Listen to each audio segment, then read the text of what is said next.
Taurus, hi! Welcome to Mystic Queen PH at titingnan natin kung ano yung parating sa inyo ngayong third quarter ng 2025. Grabe, no? So that's July, August, September. Napakabilis ng panahon. Third quarter na. So, kung kayo ay interested sa private readings, meron tayong link sa description at sa pinned comment. Paka-check nyo na lang information kung paano mag-book for a private reading. And please subscribe to our channel to show your support. Like, share this video, at comment na rin kayo kung kayo ay naka-resonate. Okay, so let's see, Taurus. Anong energies for you?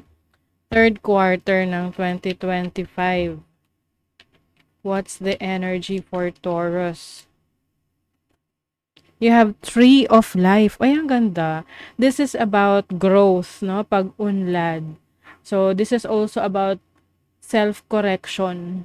Maaring meron kang aayusin sa sarili mo, i-improve sa sarili mo, at ito ay magkakaroon ng growth sa pamumuhay mo or pag-unlad sa pamumuhay mo. This is also about blessings in life, no? So, ngayong third quarter ng 2025, you will feel and experience yung mga blessings na yan, yung suporta na kailangan mo. Whether this is about your family, about your goals, about your dreams, about your finances. So, this is about pag-unlad, pag-grow. So, kung kayo ay halimbawa, nagtatanim rin kayo, no? Pwedeng literal to na may mga pananim kayo. So, magiging maganda ang ani nyo sa panahong yan, no? Third quarter, July, August, September. And kung may mga sinimulan kayong proyekto, trabaho, business, yan, itong third quarter na to, makikita mo yung growth niya, yung pag-unlad ng mga nasimulan mo. You also have Gazelle, so this is change of direction. Maaring may magbabago rin sa mga direksyon na tatahakin mo ngayong third quarter. Pwede magkakaroon ka ng mga trial and error na mga projects, pwede ring relationships, pagbabago ng direction, which is parte ito ng ating journey sa buhay, no? So, this is also about being flexible and agile. Pagiging flexible na, ito, adaptable ka kapag may challenge, kayang-kaya mong lagpasan, kayang-kaya mong ayusin, solusyonan. So, ite-test rin yung iyong pagiging flexible, pagiging resilient mo. Oops. Okay. Whale. Whale is about balance. So, ngayong third quarter, meron ka rin pagkakataon na i-balance yung energies mo sa mga bagay na importante sa'yo, like trabaho mo, yung iyong business, career mo.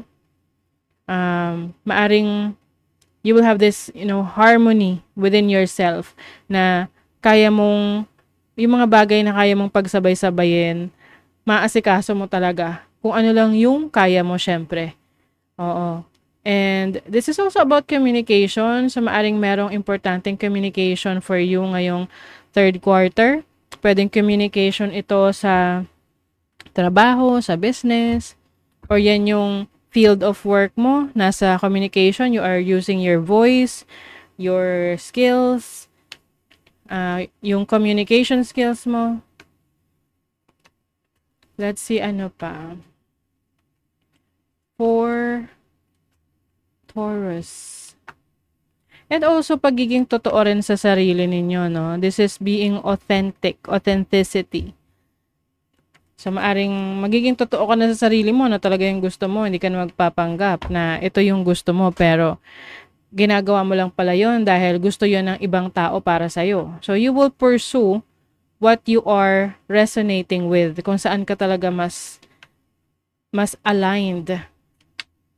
Okay, let's see. Ooh, the Three of Cups. This is celebration, meeting new people. So, maaring itong third quarter, may mga events ka na pupuntahan, na kung saan may mga makikilala kang bagong connections, friends, collaborations. And that will help you grow as well. Kasi, diba, your network is your net worth. So, the more na mas napapalago mo ang iyong connections, mas malaki yung tsansa na may mga opportunity na darating sa'yo sa iba't ibang direksyon. Oh, 'di ba? The Two of Pentacles, this is about multitasking.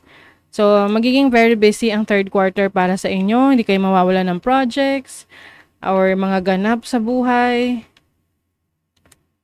Queen of Cups, this is your compassion, love for yourself. You will also practice self-love, self-care. Oo. Maaring may mga creative projects ka ngayong third quarter. You have the Queen of Swords. So, hindi lang puso ang pagaganahin mo, pati utak. Oo. So, I feel like ito yung balance na sinasabi kanina na in making decisions, yes, may puso yung decision mo and at the same time, logical din siya. Whatever is going to bring harmony into your life. Okay. Let's see naman sa kaperahan, money, career, finances. For Taurus, third quarter, what's the energy? Wow, the Ten of Pentacles. Napakaganda. So, this is about stability in your finances. Yung iba, maaring meron kayong aasikasuhin na mana, inheritance na matatanggap nyo from your parents, from your ancestors. This is also stability pagdating sa trabaho mo, sa career mo, sa mga pinupurso mo sa buhay. Let's see naman sa iyong love life. Love life. Oh, Page of Swords.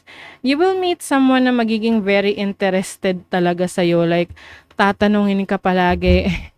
Pwedeng ito'y makikilala mo sa isang event, no? Kung single ka. Pero yung iba kahit may relationship, may nakikilala pa rin somewhere along the way, di ba? But there is someone na magiging very curious sa'yo. Gusto kang makilala. Gusto kang mas malalim pang makilala. Pwedeng kaklase mo to or kasama mo sa isang batch ng training or someone online na nakilala mo online. But of course, medyo mag-ingat pag mga online kasi 'di ba, may mga times na andyan yung mga scammers. So be careful. And there's also an important communication from someone na pwedeng kayo, yung parang magkakalabasan kayo ng totoong saloobin nyo sa isa't isa. Flattery, you have Venus in Gemini. Merong person na, magiging interesado sa'yo dahil masarap kang kausap. Oo, yung tipong, naaaliw sa'yo kasi ang dami mong na-share na mga information or mga facts or mga ideas sa iba, no? Dahil you are someone na maaring mahilig ka magbasa, well-informed ka. So, people are admiring your wit, your talent, your knowledge, your wisdom. You also have Mercury in Cancer in the 4th house. Mercury is communication. This is also about thoughts. It's in your 4th house of your foundation. So, yung iba sa inyo talaga, meron kayong talento sa magsasalita. Oo. Public speaking, ganyan. Or meron kayong ideas that is going to help you build a stable career or stable na business. You have Mars in Pisces in the 12th house. So, there are times, may mga panahon na parang gusto mong mag-escape. Ibig sabihin hindi laging purong trabaho. You also want to enjoy and, go out. Ano lang, kasama naman sa buhay yan. So, wag mong ilimita yung sarili mo na hindi porket busy ka, wala ka ng oras for yourself. And Mars is also about taking action, inspiration. 12th house is what yung nasa subconscious mo So, maaring may mga ideas ka na finally you will take action, no, ngayong second quarter. Ito yung kanina na lumabas, 'di ba? Yung being authentic. Yes. Live life for you, not the audience in your head. Totoo naman. 'Di ba? Mas magandang mabuhay ng para sa sarili mo, hindi sa kung ano yung iisipin ng iba. Kumbaga walang restrictions. Kasi sa totoo lang marami kang ma-achieve kung hindi mo iisipin yung opinion ng ibang tao sa'yo. So, I think yan yung mas bibigyan mo ng focus to be more authentic, to be more true to yourself. Kasi yun yung ma-attract mo rin, yung same energy level na meron ka.